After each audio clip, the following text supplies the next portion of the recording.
For years, defense analysts believed that Indonesia would become the very first export customer of South Korea's newest indigenous fighter aircraft, the KF-21 Boramae. After all, Indonesia had been a development partner in the ambitious fighter program since its early stages, contributing funding and participating in portions of the aircraft's development. But today, that expectation appears to be changing. According to Korean defense analysts, the Philippines is now emerging as the strongest candidate to become the first foreign operator of the KF-21 Boramae, a development that could dramatically reshape the future of the Philippine Air Force and further strengthen the already growing defense partnership between Manila and Seoul.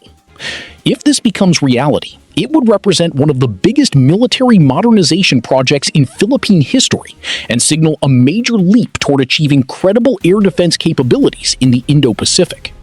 The shift in expectations largely stems from Indonesia's recent decision to reduce its role in the KF-21 program. Instead of remaining a manufacturing partner as originally envisioned, Indonesia has reportedly chosen to step back from that arrangement and instead acquire the aircraft through a conventional procurement process. This decision changes the dynamics of the export queue. Without priority as a manufacturing partner, Indonesia may no longer automatically receive the first export production slots. That opens an opportunity for another nation to move ahead, provided it acts quickly.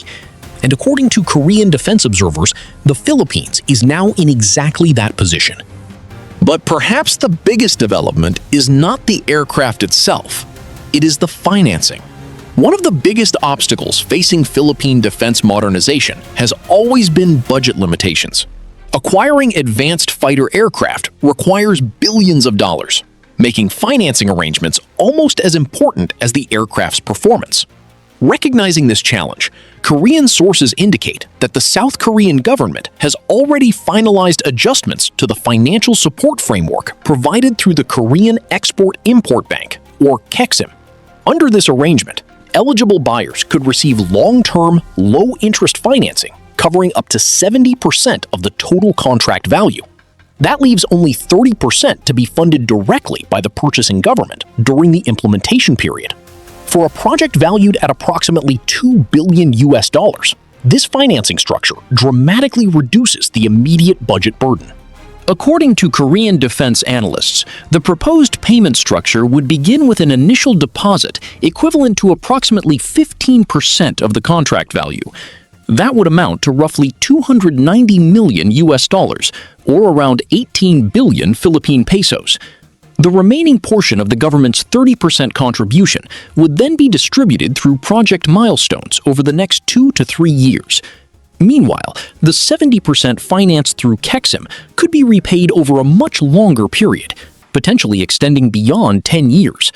This financing model provides significantly greater flexibility for the Philippine government while allowing defense modernization to proceed without placing excessive pressure on annual budgets. If approved, the arrival of the KF-21 would significantly enhance Philippine air defense. The aircraft's advanced radar systems, extended operational range, beyond visual range missile capability, and sophisticated mission systems would improve the country's ability to monitor and protect its vast maritime territories. It would also complement existing modernization efforts involving ground-based air defense systems, long-range surveillance radars, command and control networks, and future force multipliers. Instead of relying solely on legacy platforms, the Philippine Air Force would begin operating an integrated air defense ecosystem built around modern technologies. As always, these developments remain subject to official government decisions and contract negotiations. However, the momentum behind the potential acquisition continues to attract significant attention from defense analysts across the region.